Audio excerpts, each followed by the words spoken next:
Bonjour tout le monde. Aujourd'hui, je reçois Philippe Baudouin de Weverly. Alors, Philippe, bienvenue avec Action Coach. Aujourd'hui, on te reçoit. On veut savoir qui est l'homme d'affaires et bien entendu, c'est quoi ta compagnie? Alors, la parole est à toi. Oui, écoute, peut-être à propos de moi, pour commencer, quelques mots. Je suis un entrepreneur, mais aussi à mi-chemin avec le monde académique, le monde de la recherche. Mon background est en recherche, en intelligence artificielle. Je fais mon doctorat là-dedans. J'ai travaillé pendant 5 ans chez Google, dans plein de différents trucs. Et j'ai cofondé une compagnie qui est devenue quand même assez importante, qui s'appelle Element AI. Et pendant 4 ans, j'ai été en charge de la recherche appliquée chez Element AI. Jusqu'à ce que ça me reprenne et que je lance Waverly, ma compagnie actuelle, avec comme objectif de régler le problème des réseaux sociaux. C'est pas une mince affaire. Non. Donc, un des problèmes principaux des réseaux sociaux, c'est que les algorithmes de recommandation qui sont utilisés par ces plateformes-là ont tendance à essayer de capturer notre attention ou de nous pointer vers des choses qui, à long terme, ne nous rendent pas nécessairement heureux. C'est pas ça qu'on cherche. Donc, Waverly essaie de faire un engin de recommandation de cette nature-là, mais complètement différent, qui est complètement transparent et qui donne le contrôle à l'utilisateur sur euh, son fil d'information. Donc, l'utilisateur peut écrire des petits textes, un peu comme on est capable de le faire avec l'IA aujourd'hui. Là, on le fait pour générer des images. Dans Waverly, on le fait pour générer un fil d'actualité et les utilisateurs comme ça sont en plein contrôle de leur fil d'actualité. Euh, notre, notre plateforme se décline de plusieurs façons, mais notre premier lancement, c'est une application iPhone qui permet aux utilisateurs d'indiquer quel genre de nouvelles ils veulent recevoir, quel genre de sujet, sur quel sujet ils veulent s'informer.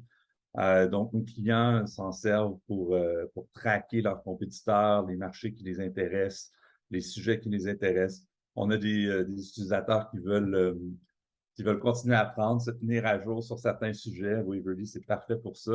Et il y en a d'autres qui l'utilisent pour alimenter leurs réseaux sociaux. Donc, trouver des nouvelles intéressantes à partager à leurs followers. Puis, tu sais, quand tu recherches ta clientèle, là, j'imagine que c'est pas une business t'as pas fait ça pour les beaux yeux de la population, là. Il y a sûrement un aspect lucratif. Comment tu vas chercher tes clients payants? Est-ce que c'est des commanditaires? Comment tu fonctionnes? Oui, nos clients payants, en fait, c'est des gens qui en veulent un petit peu plus. Donc, l'intelligence artificielle derrière Waverly, euh, tous les utilisateurs gratuitement peuvent s'en servir un petit peu, mais nos clients payants peuvent se créer autant de sujets qu'ils veulent et l'intelligence artificielle va te suivre chacun de ces sujets-là. Donc, souvent, c'est des consultants, des entrepreneurs ou des journalistes aussi. Donc, des gens qui ont plusieurs sujets sur lesquels ils veulent se tenir informés. Ils vont payer pour Waverly pour avoir accès à ça. Bon, mon ancien monde, peut-être qu'ils connaissent ça, mais sinon, je les présenterai parce que ça reste que le média, les journalistes, ils sont toujours friands de ça, les recherchistes aussi dans les équipes de contenu parce qu'ils veulent toujours arriver avec des nouvelles façons de présenter les choses parce que c'est des équipes maintenant, ils sont pas juste à peser sur play pour mettre de la musique est déjà toute programmée, fait qu'il faut qu'ils arrivent avec des éléments de contenu pour attirer l'audience. Fait que je trouve ça super intéressant pour mes anciens collègues, entre autres, parce que est-ce que, mettons, des industries spécifiques, exemple, je sais pas moi, le domaine de la santé, ils veulent découvrir un peu les habitudes d'achat des gens, puis de consommation de contenu, puis ils vont aller vers toi pour définir quelque chose avec toi. Ils vont-tu travailler quelque chose avec ta plateforme ou c'est vraiment, ils s'abonnent, puis ils rentrent dans l'entreprise par l'abonnement? Oui, donc, on est une plateforme qui peut être utilisée de manière totalement self-service. Ok? Donc, n'importe qui, bon, on n'est pas encore, on va lancer la plateforme d'ici 2 mois. On est en bêta depuis un an, on a développé toute la technologie, c'est quand même pas mal d'intelligence artificielle pour faire fonctionner ça. Ouais. Euh, et donc les utilisateurs peuvent s'abonner, l'essayer avec un clic là, à travers l'App Store. Mais on offre des services supplémentaires pour nos clients qui veulent vraiment avoir une expérience de market intelligence, si on veut, ou de competitive intelligence plus avancée.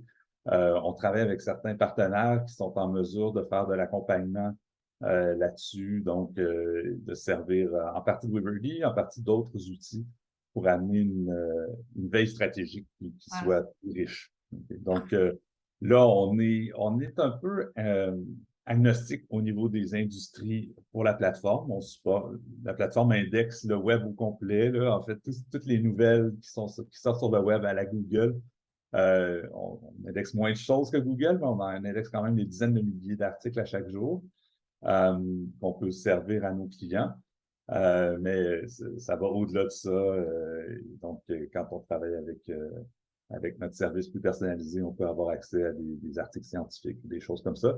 Puis on peut y avoir accès sous forme de bulletin à chaque semaine ou à chaque mois.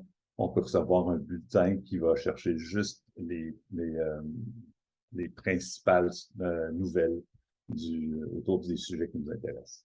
Très, en tout cas, ça m'intéresse pour Action Coach aussi. Merci. Je vais aller maintenant du côté inspiration parce que oui, tu as fait un doctorat, tu l'as mentionné au départ, tout ça. Tu es du côté scientifique, on le voit, tu es quand même bien capable de bien vulgariser. C'est très simple comment tu l'expliques, puis j'ai compris. Puis je suis pas la fille la plus tech, mais quand même. Qu'est-ce qui a fait que tu as décidé de te partir? Parce que tu as parti d'une compagnie, après ça, tu en pars une deuxième. Qu'est-ce qui fait que tu t'es lancé dans le domaine de l'entrepreneuriat? Écoutez, même que j'en ai parti d'autres. Avant ça, j'en ai pendant mes années comme à l'université, je sais pas, je trouve qu'il y a un aspect très créatif dans l'entrepreneuriat qui m'a toujours rejoint, puis que je trouve aussi qu'il existe dans le monde académique. Donc, ça m'a toujours rejoint. Je trouve que l'entrepreneuriat, ça te libère un petit peu je veux dire, ça te libère de certaines contraintes, et puis ça t'asservit à d'autres. Hein. On est un peu asservi au marché. Il faut qu'on fasse quelque chose que les gens veulent avoir. Mais en même temps, je trouve que c'est une contrainte très stimulante de Ouais. trouver de quoi les gens ont besoin, c'est quoi leur problème, puis de les aider parfois à comprendre ce problème-là, c'est pas évident. Tu sais, dans le domaine dans lequel on est, les réseaux sociaux, les gens vont souvent exprimer ça me rend malheureux ou j'aime pas ça. Mais qu'est-ce qui fait que ça rend malheureux? Qu'est-ce qui fait qu'on peut améliorer ça? J'aime beaucoup ça, me poser ces questions-là. Puis Mais tu as ça la force de rejoint. pouvoir aller loin avec ça parce que, tu sais, on se pose toute la question, on se dit tout ça, mais tu sais, de dire que tu as les connaissances, puis tu es capable de mettre ça en application, c'est souvent ça le problème des gens. Tu sais, tu es un scientifique, tu peux être capable de parler de conceptualisation, puis de processus, mais de le mettre en pratique concret pour un usager, c'est wow, là. En tout cas, bref, je te lance des fleurs. Ben, t'es bien gentil, mais c'est quelque chose que. C'est ça. C'est quelque chose que Ouais. j'aime, puis que j'ai essayé de développer ma capacité à communiquer, puis à comprendre les autres, puis à exprimer ce qu'on fait dans des mots simples.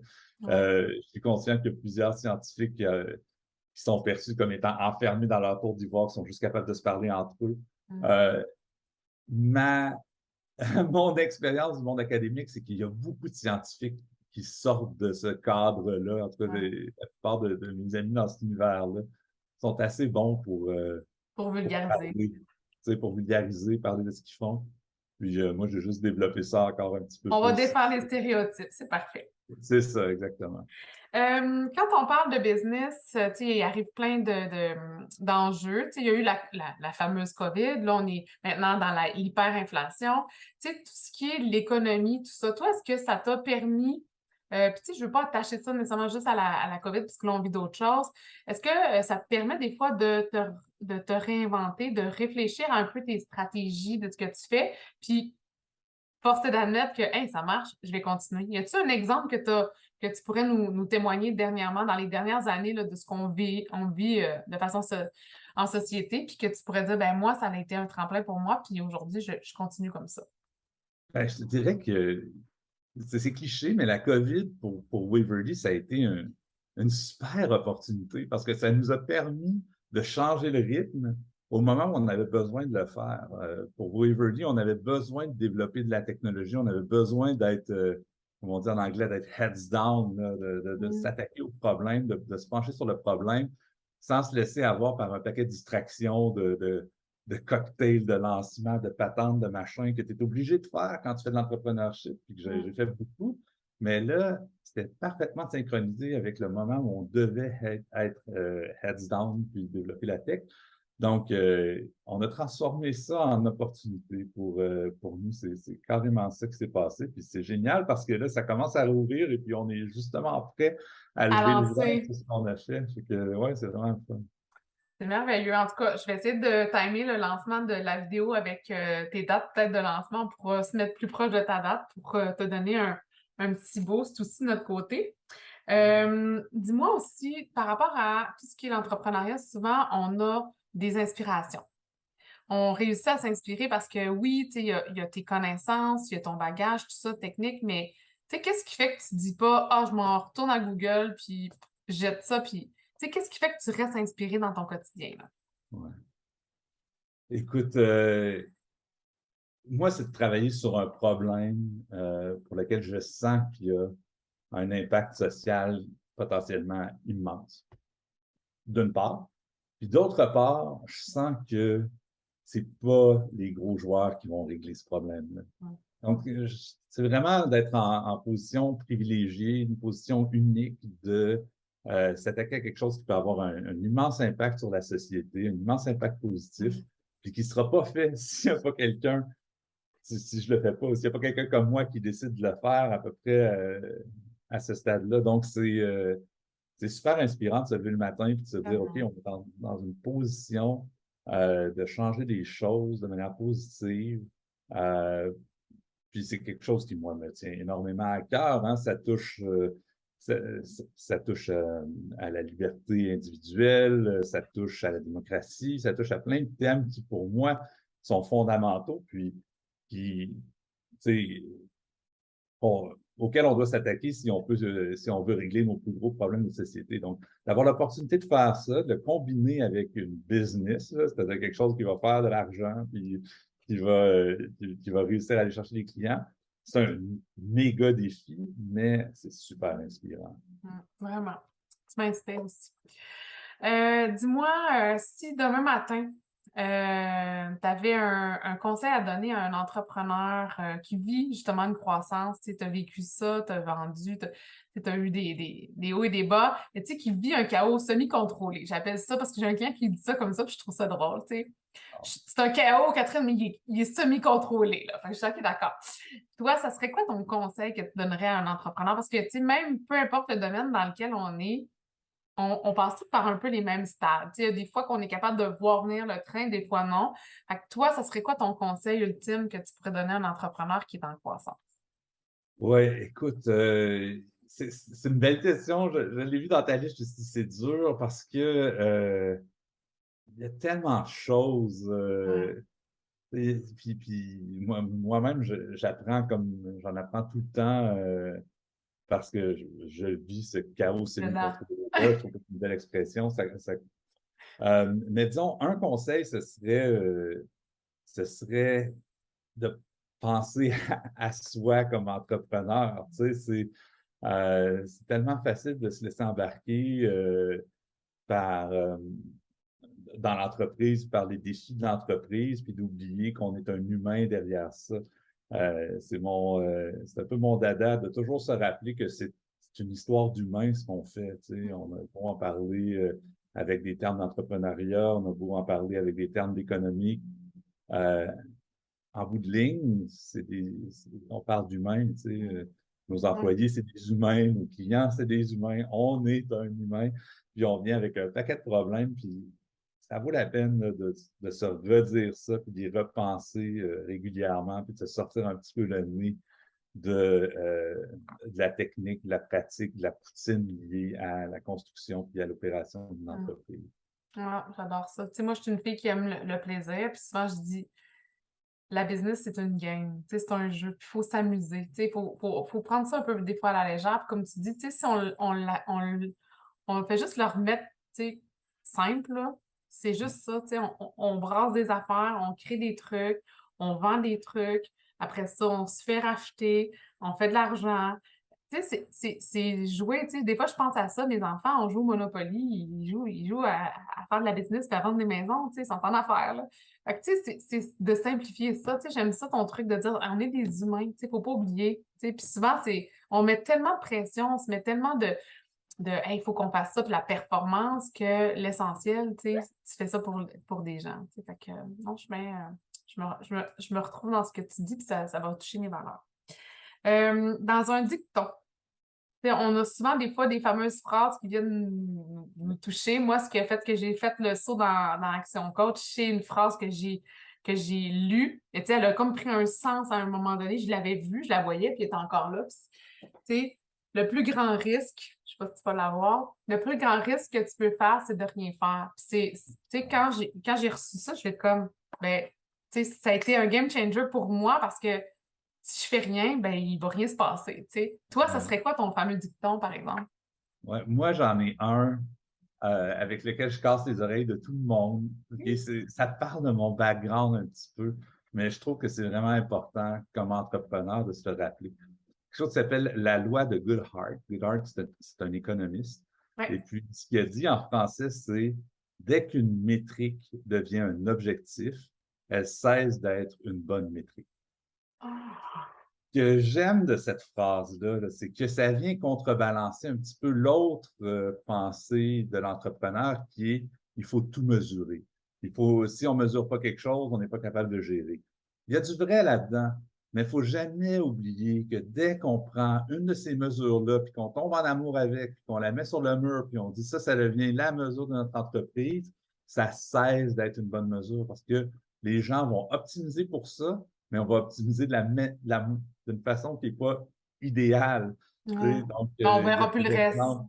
Ouais. C'est ça. Donc, toujours se rappeler, quand on prend une métrique, qu'on tombe en amour avec, qu'on dit aux gens, c'est ça l'objectif de notre compagnie, ben, dans 6 mois, dans 1 an, dans 2 ans, ça va cesser d'être une bonne métrique. Fait qu'il faut pas trop tomber en amour avec. Ah, c'est bon. Puis c'est en lien avec tes réseaux sociaux aussi, parce que, tu sais, des fois, on a regardé l'engagement, après ça, on a regardé une coupe de métriques hein, dans les dernières années. Fait que ça vient aussi recadrer dans le domaine que tu es, puis aussi dire, ben, tu sais, si les gens aiment le contenu, tout simplement, c'est peut-être d'arrêter de tout le temps mesurer juste une affaire. Ben, il faut mesurer, mais il faut toujours se rappeler que derrière ce qu'on mesure, il y a un objectif, puis ça revient à ce que je disais tout à l'heure, un objectif humain, puis on est compliqué, puis il faut se parler, puis il faut exprimer ce qu'on cherche dans des mots, en langage, dans nos mots. Et ça se mesure pas. Fait que la mesure, c'est un intermédiaire dont on a besoin, mais il faut toujours rester en amour avec l'humain, pas la mesure. J'aime ça. Ah, je vais ramener ça dans mon prochain webinaire. Je vais te citer, Philippe. Je te remercie. On arrive à notre fin d'entrevue. Je vais inviter les gens à te suivre sur tes plateformes, à regarder aussi le lancement de ton entreprise, ta nouvelle plateforme, parce que c'est sûr que ça va piquer la curiosité de tous les gens qui nous écoutent et qui vont pouvoir te suivre par la suite. Puis je t'invite aussi à partager, bien entendu, sur ta plateforme notre rencontre pour amener ta communauté à être un peu curieux de savoir c'est qui Philippe derrière Waverly et aussi, bien entendu, l'homme d'affaires dans tout ça. Donc, merci de ton temps, puis on se dit à très bientôt. Merci beaucoup à toi. Et si vous voulez voir la plateforme, c'est mywaverly.com. Excellent. On va le mettre aussi dans le lien de l'infolette. Génial.